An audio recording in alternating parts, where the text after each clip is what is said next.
Hello students, welcome to today's class. इस आज के क्लास को स्टार्ट करने से पहले अगर आपने कल वाला क्लास नहीं ज्वाइन किया था तो आप उसको पहले ज्वाइन कर लें। ऊपर जो आई बटन है उसको प्रेस करेंगे, क्लिक करेंगे तो आपको मिल जाएगा कल वाला वीडियो। उसको पढ़ने के बाद अगर आप इसको पढ़ेंगे तो आपको बहुत अच्छी तरीके से समझ में आएगा। और आज हम स्टार्ट करते हैं कूलाम्स लॉ। कूलाम्स लॉ क्या होता है? ये कूलाम नाम है साइंटिस्ट का, और इन्होंने ये लॉ दिया था जिसमें दो इलेक्ट्रिकल चार्जेस के बीच में लगने वाले फोर्स को कैसे कैलकुलेट करते हैं उसके बारे में। किस टाइप का फोर्स होता है, अट्रैक्शन का या रिपल्शन का, ये भी बताया था। उसका मैग्नीट्यूड कितना होता है ये भी बताया था। आज हम इसके बारे में बात करेंगे। तो सबसे पहले इस लॉ को देखते हैं। ये दो पार्ट्स में है तो हम इसको फर्स्ट पार्ट या फर्स्ट लॉ बोल देते हैं कई बार। First part,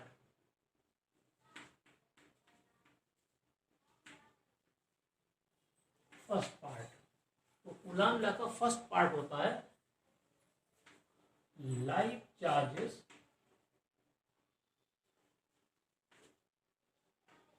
repel each other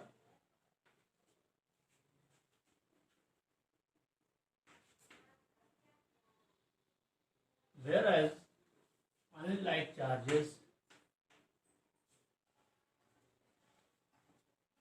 attract each other।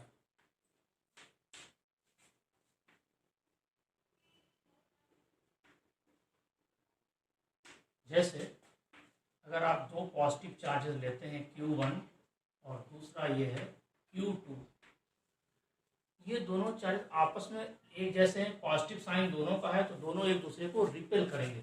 ये वाला चार्ज इस पर फोर्स अप्लाई करेगा, रिपल्सिव फोर्स F रिपल्सिव। ये वाला चार्ज इस पर फोर्स अप्लाई करेगा F, आप इधर लिख सकते हैं F रिपल्सिव। या ऐसा हो सकता है कि दो निगेटिव चार्जेस हों Q1 एंड Q2, ये भी एक दूसरे को रिपेल करेंगे F रिपल्सिव।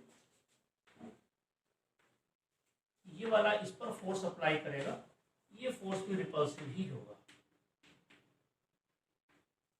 अब अगर अनलाइक चार्जेस हैं, एक पॉजिटिव है एक निगेटिव है, तो वो अट्रैक्ट करेंगे। जैसे आप देखिए, एक हमने माना पॉजिटिव चार्ज Q1, दूसरा माना हमने नेगेटिव चार्ज तो Q2।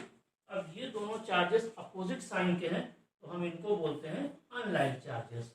ये वर्ड हमने यूज किया अनलाइक। तो अनलाइक चार्जेस क्या होंगे? एक दूसरे को अट्रैक्ट करेंगे। तो ये अट्रैक्शन को ऐसे दिखाते हैं, इन दोनों को लाइन ज्वाइन करती है, ये लाइन ज्वाइन करती है। यहाँ से यहाँ तक की जो डिस्टेंस है वो R होती है, बट हम अभी उस तक नहीं जाएंगे, डैश डैश डैश शो कर देंगे, इसको दिखाएंगे। ये वाला charge plus Q1 minus Q2 charge को अपनी तरफ अट्रैक्ट करेगा तो वो फोर्स कहलाएगा F अट्रैक्शन का फोर्स होगा ये F अट्रैक्शन।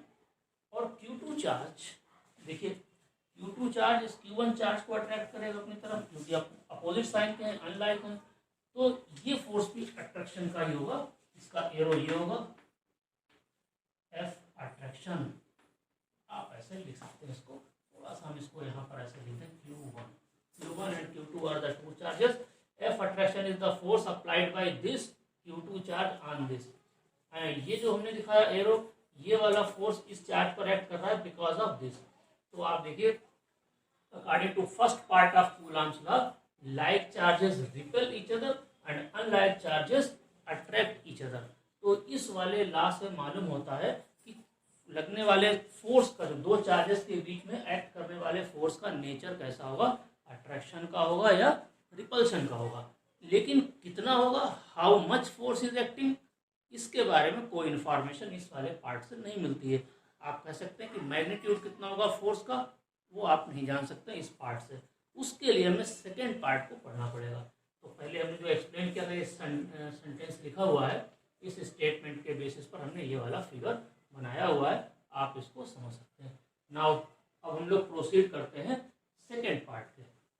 तो इससे पता चलता क्या है, this part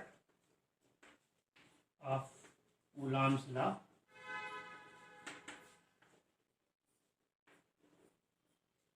gives the type of force type of force between two charges, between two charges. Just I think अब इसको हटा दिया जाए।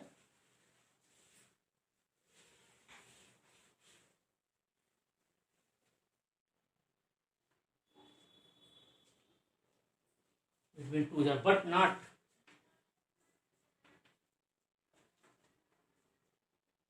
its magnitude।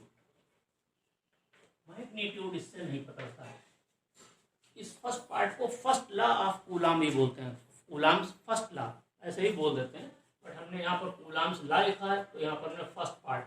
सिमिलरली हम सेकेंड पार्ट की बात करते हैं और देखिए सेकेंड पार्ट में क्या होता है। सेकेंड पार्ट दो चार्जेस के बीच में एक्ट करने वाले फोर्स के मैग्नीट्यूड को बताता है। दिस ऐसे आप लिख सकते हैं, according to this part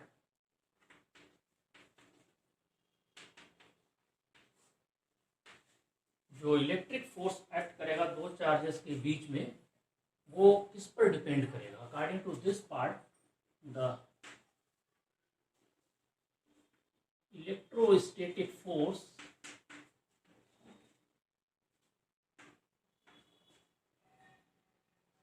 between two point charges यानी कि चार्जेस का साइज बहुत छोटा होना चाहिए as compare to the distance between them.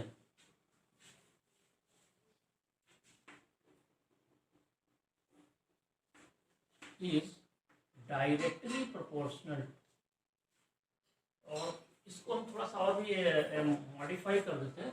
According to this part the electrostatic force between two charges placed in vacuum, actually electrostatics में जो भी बेसिक एक्सप्रेशंस होते हैं, जो लॉज बने हुए हैं, वो वैक्यूम के लिए बने हैं। आफ्टर दैट अगर कोई मीडियम आ जाता है तो हम उसे मॉडिफाई कर देते हैं। तो इसलिए स्टार्टिंग हमारी वैक्यूम से ही रहेगी। चार्जेस वैक्यूम में रखें ये मान के चला जाता है। Placed in vacuum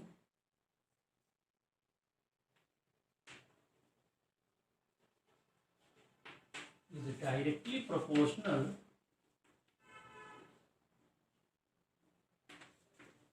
to the magnitude of directly proportional to the product, you can say as product of their magnitude.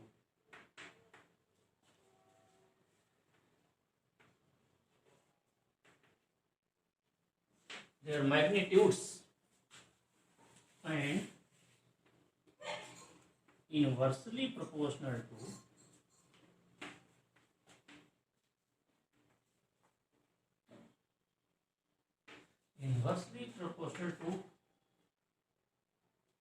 Square of separation between them.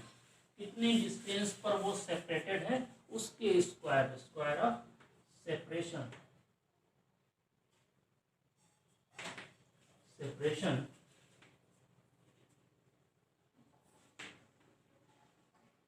Between them, square of separation between them.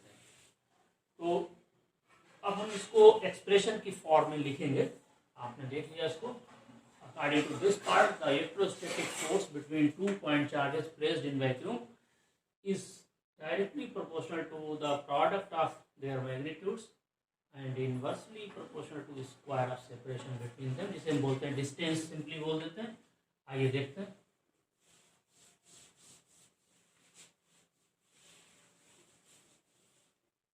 Suppose हमने assume करा एक charge ये है Q1, दूसरा charge है ये Q2, और इनके बीच की जो डिस्टेंस है वो R1 है।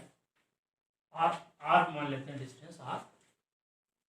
तो ये दोनों चार्ज एक जैसे साइन किए तो सर्टेनली ये रिपेल करेंगे। ये फर्स्ट पार्ट देता है रिपल्शन। तो ये जो रिपेल करेंगे तो ये फोर्स इधर एक्ट करेगा, रिपल्सिव फोर्स। ये वाला इस पर फोर्स अप्लाई करेगा, ये इधर रिपल्सिव फोर्स एक्ट करेगा। हम F सिंपली लिख रहे हैं, रिपल्सिव नहीं यूज करेंगे। सिंपली F का मीनिंग ही होता है एक्चुअली ये रिपल्सिव फोर्स है। ये फर्स्ट क्लास से हमें ऑलरेडी क्लियर हो चुका है। इन दोनों के बीच में जो ये मीडियम है वो कौन सा है? जस्ट वैक्यूम है, राइट। ये वैक्यूम है, कोई और मीडियम नहीं, मटेरियल मीडियम नहीं है, वैक्यूम है। तो हम देखते हैं कि जो स्टेटमेंट हमने दिया था उसके अकॉर्डिंगली ये जो फोर्स है F this proportional to the product of their magnitude. तो Q1 का मैग्नीट्यूड होगा मॉड इनटू Q2 का मैग्नीट्यूड होगा ये, अगर ये माइनस हो सकता है ये भी माइनस हो सकता है, तो इसलिए मॉड उसका लेंगे, that is magnitude. And this is proportional to, इन दोनों के बीच का सेपरेशन कितना है? R। तो R के स्क्वायर के प्रोपोर्शनल होगा। तो इन दोनों को अगर हम कंबाइन कर लें तो हम ऐसे लिख सकते हैं Q1 Q2 R स्क्वायर। अगर इस प्रोपोर्शनलिटी साइन को हम हटाना चाहते हैं तो एक कांस्टेंट से मल्टीप्लाई करना पड़ेगा और वो कहलाएगा कांस्टेंट ऑफ प्रोपोर्शनलिटी। तो Q1 Q2 upon R square, ऐसे इसे बोलते हैं कांस्टेंट ऑफ प्रोपोर्शनलिटी या इलेक्ट्रोस्टैटिक कांस्टेंट, या इसे बोलते हैं कूलॉम्स कांस्टेंट भी इसको बोलते हैं। तो ये हमारे पास इक्वेशन नंबर 1 बन जाती है। अब हम इसके ऊपर थोड़ा सा डिस्कशन और आगे बढ़ाते हैं। आइए देखिए, where K is constant of proportionality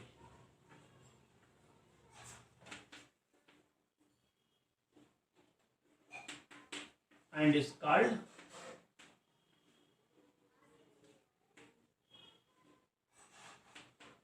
Coulomb's constant or electrostatic constant।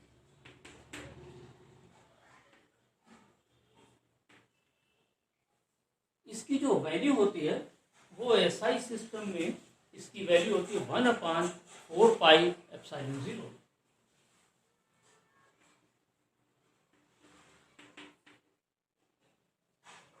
its value in SI system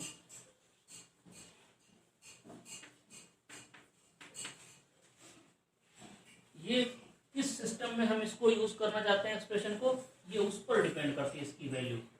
SI system में इसकी वैल्यू 1/4 पाई एप्सिलॉन 0 होती है। SI सिस्टम की जगह अगर आप CGS सिस्टम को यूज करेंगे तो CGS सिस्टम में इसकी वैल्यू 1 होती है। तो depends on the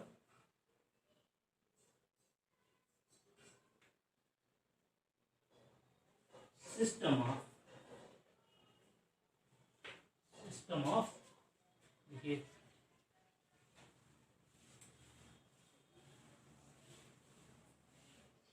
system of units employed, employed means जो हम यूज कर रहे हैं उस पर। तो इन SI system K is 1/4 pi epsilon 0, इस K की वैल्यू उतनी होती है।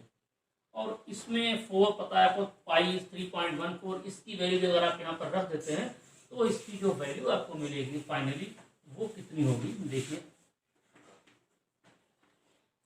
4 × 3.14, इसकी जो वैल्यू होती है वो होती है 8.854 10⁻⁻12।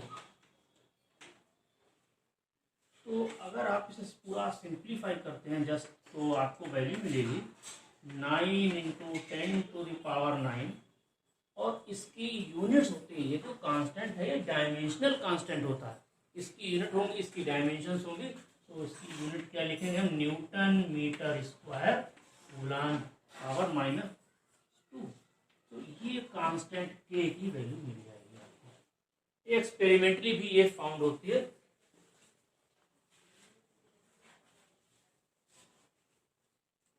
तो यहाँ तक हम लोगों ने स्टडी की है। अगर न्यूमेरिकल सॉल्व करना है तो आप K की जगह पर डायरेक्टली ये वाली वैल्यू यहाँ पर पुट करके निकाल सकते हैं। कभी कभी क्या होता है कि ये mod of Q1 mod of Q2 हम यूज नहीं करते हैं, हम सिंपली यूज कर लेते हैं Q1 Q2। In that case जो भी Q1 और Q2 का साइन है वो हमें रखना पड़ेगा, अदरवाइज यहाँ पर हमें कोई साइन रखने की जरूरत नहीं, ओनली पॉजिटिव वैल्यू ये भी रहेगी, पॉजिटिव वैल्यू ये भी रहेगी, और इनके साइन के बेसिस पर रिपल्सिव है या अट्रैक्टिव फोर्स है वो फर्स्ट पार्ट से हम डिसाइड कर चुके हैं, तो वो हम डायरेक्ट लिख देंगे उसका जो टाइप है फोर्स का, और यहाँ से मैग्नीट्यूड निकाल लेते हैं। आइए देखते हैं।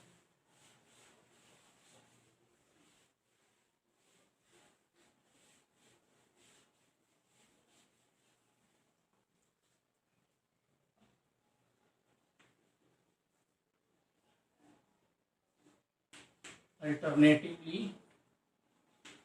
हम लोग ऐसे लिख सकते हैं फोर्स को के, जैसा कि मैंने बताया था Q1 Q2 अपॉन, ऐसे भी लिखा जा सकता है, बट हम समझते हैं कि ये ज़्यादा बेटर फॉर्म है, बिकॉज उन्होंने मैग्नीट्यूड की बात कही है, तो मैग्नीट्यूड को हम इसमें लिखेंगे तो बहुत अच्छा रहेगा, बट ये भी लिख देते हैं, ये भी चलता रहता है, फ्रिक्वेंटली यूज होता है। यहाँ पर हमें Q1 Q2 को साइन के साथ में यूज करना पड़ेगा, तो अगर ये दोनों के साइन पॉजिटिव है यहाँ पर, तो Q1 Q2 का जो प्रोडक्ट है वो ग्रेटर देन हो जाएगा जीरो, पॉजिटिव आएगा तो greater than zero, in that case positive positive का फोर्स कैसे होगा, रिपल्सिव होगा, तो हम उसको मैथमेटिकली लिख देते हैं if Q1 Q2 is greater than zero then force is repulsive, एक पॉजिटिव एक निगेटिव है, तो ये एक पॉजिटिव एक निगेटिव, तो इनका प्रोडक्ट होगा निगेटिव। ऐसे केस में हम क्या बोलेंगे कि अगर Q1 Q2 का प्रोडक्ट निगेटिव है, निगेटिव को मैथमेटिक्स में कैसे बोलते हैं, less than zero, so when the product of Q1 and Q2 is less than zero then force is attractive, इस तरीके से भी हम लोग शो कर देते हैं alternatively. so if Q1 Q2 is greater than zero, दोनों ये पॉजिटिव हो सकते हैं, दोनों ये निगेटिव हो सकते हैं, तभी then force F is repulsive, and if Q1 and Q2 is less than zero, एक पॉजिटिव एक निगेटिव, तो निगेटिव होगा, that is less than zero, in that case force will be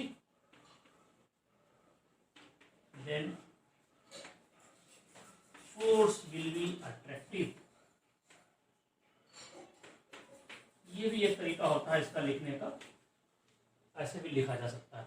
इस केस में दोनों forces either both are positive और both are negative, here one is positive and other is negative, चाहे ये positive तो ये नेगेटिव तो ये पॉजिटिव, इससे कोई फर्क नहीं पड़ता है कि आप कौन सा फोर्स लेते हैं, जो भी एग्जाम में गिवन होगा उसको हम फॉलो कर लेंगे। ये जो फोर्स एक्ट करेगा, इन दोनों चार्जेस को ज्वाइन करने वाली लाइन ये है, इसी लाइन के अलांग आउटवर्ड, इसी लाइन के अलांग आउटवर्ड ये एक्ट कर रहा है, तो आप बोलेंगे Coulombic force acts along the line joining the two charges, इस लाइन के अलांग ही एक्ट करेगा। ऐसे आप नहीं कर सकते ये फोर्स इधर एक्ट करे, ये इधर एक्ट करे, नहीं ऐसे करे नहीं करेगा, इसी लाइन के अलांग। स्केल आप एक स्केल रखिए एंड देन ड्रा कर दीजिए। तो आज के लिए इतना ही रखते हैं, कल हम फर्दर इसके आगे स्टडी को बढ़ाएंगे। और आप देखिए इसमें अगर आपको कोई प्रॉब्लम आती है, कहीं पर कोई चीज़ समझ में नहीं आती है, आप कमेंट बॉक्स में जाइए, अपनी प्रॉब्लम को लिखिए, अपने डाउट को लिखिए, मैं बिल्कुल कोशिश करूँगा आपकी प्रॉब्लम को सॉल्व किया जाए। And till then bye.